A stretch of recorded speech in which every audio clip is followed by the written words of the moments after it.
덕은지구는 땅의 가치는 굉장히 좋아요. 주변에 좋은 친구들이 많아요. 투자성만 보고 가겠다라고 하는 것보다는 거주의 목적을 강하게 해서 들어가겠다라는 걸로 이 단점들을 보완해서 가시면 될 것 같아요. 그리고 뭐 질문하실 거 있으면 간단하게 질문을 하셔도 될 것 같아요. 일산 탄현동 큰마을 아파트 매도 여부와 매도 시점은 언제가 좋을까요? 일산의 탄현의 큰마을 아파트 24평 3년째 보유 중인데 언제쯤 매도할까요? 어디 큰마을이면은 대림하고 현대 말씀하시는 것 같은데 맞나요? 소형 평수죠. 3년 보유를 했다고 했는데 중요한 건요 위치거든요. 한번 볼까요? 위치가 메인에 있지 않아요. 이거죠. 그러니까 북쪽에 있어요. 메인이 되는 일산은요 여기잖아요. 근데 탄현동은 일반적으로 일산의 신도시라기보단요 신도시에 부연된 아파트, 부수적으로 입지가 여겨지는 곳이에요. 그러니까 교통도 조금 불편한 부분이 있고 외곽에 좀 있잖아요. 3년을 보유하고 있다고 하는데 거시적인 관점을 볼 때는 창릉 신도시가 들어오기 전에 그 공급이 확 몰리기 전에 입지가 조금 안 좋은 이 탄현동 큰마을 같은 경우는 매도를 좀 빨리 하시고 갈아타는 게 좋을 것 같다는 생각이 드네요. 창릉 신도시 때문에 여기가 가격이 오를 수 있는 템포들이 조금은 늦춰졌어요. 근데 이제 결국은 일산도 계획도시이기 때문에 언젠가는 이 이제 GTX 노선의 직간접적인 영향을 받게 돼서 오를 수 있는 부분들은 분명히 있거든요. 일산은 길게 보셔야 돼요.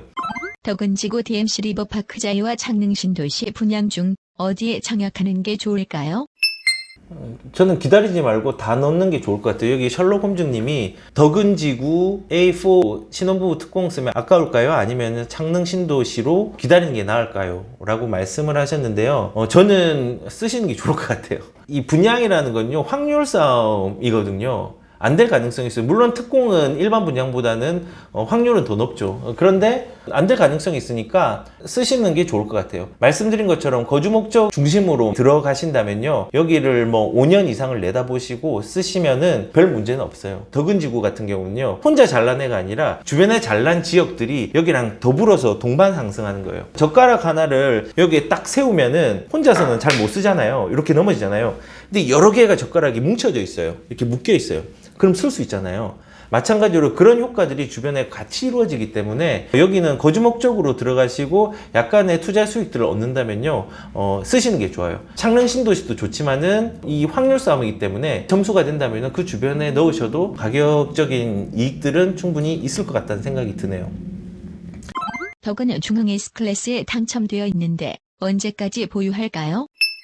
이미 가격대가 좀 싸게 분양을 한 거잖아요. 1700? 그 정도로 했잖아요. 그렇기 때문에 덕은 중흥은 당첨됐다면은 최소 2년 정도를 보유하시고 하셔도 나쁘진 않을 것 같아요. 보통 그 아파트들이 준공이 되면요 가격이 한 차례 오르고요. 그 가격이 한 차례 오른 다음에 2년 정도 지나면요 조금 머뭇거려져요. 왜냐면은 전세와 매매 물량들이 2년 정도 지나면은 막 생기거든요.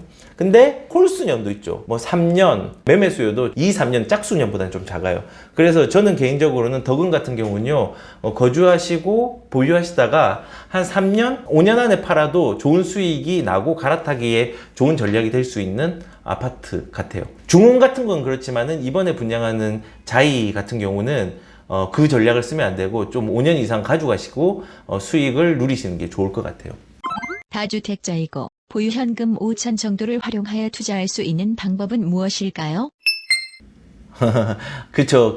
지금 님께서 주택이 5개고 4주택부터는 취득세가 그쵸 4.6%이기 때문에 바뀌었죠. 올해부터 취득세 같은 경우는 다주택자 3주택자에서 4개를 사는 사람부터는 취득세가 이제 올라와 버렸잖아요. 부담이 될 수 있는데 여유 자금이 5천 들어오는데 현금 갖고 있는 게 불안해서 어디든 넣고 싶은데 다주택과 취득세 중과 양도세 때문에 고민을 해요. 저도 고민이 돼요. 저도 다주택자잖아요. 그래서 올해에 그 물건을 팔려고 했는데 이번에 물건 가지고 있는 것 중에서 2월 20일 날 조정 대상 지역으로 포함이 된 게 있어요. 저는 내놨었어요. 물건을. 근데 다시 가지고 왔거든요. 만약에 이제 님께서 중과세에 대한 고민이 있다면요 아직까지 비규제 지역에서 1억 미만짜리로도 아직 투자할 수 있는 게 몇 개가 있어요. 그 비규제 지역은 집을 10개, 20개 가지고 있다고 하더라도 세금 중과가 안 되잖아요. 먼저 팔아버리면은. 그래서 그렇게 단타로 가지고 갈 수 있는 부분들이 필요한데 5천보다는 조금 더 들 거예요.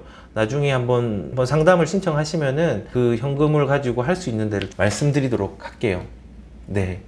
상담 신청 방법 좀 알려주세요. 상담은 뭐 전화로 상담을 하셔도 되고요.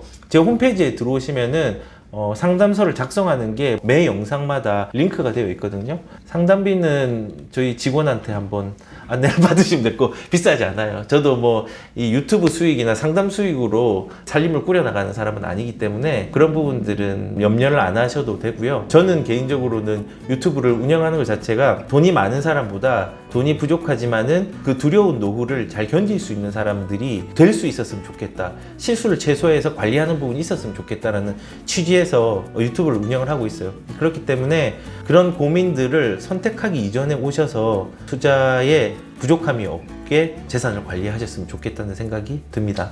네, 마치도록 하겠습니다. 시청해주셔서 감사합니다. 네, 다음에 또 뵙겠습니다.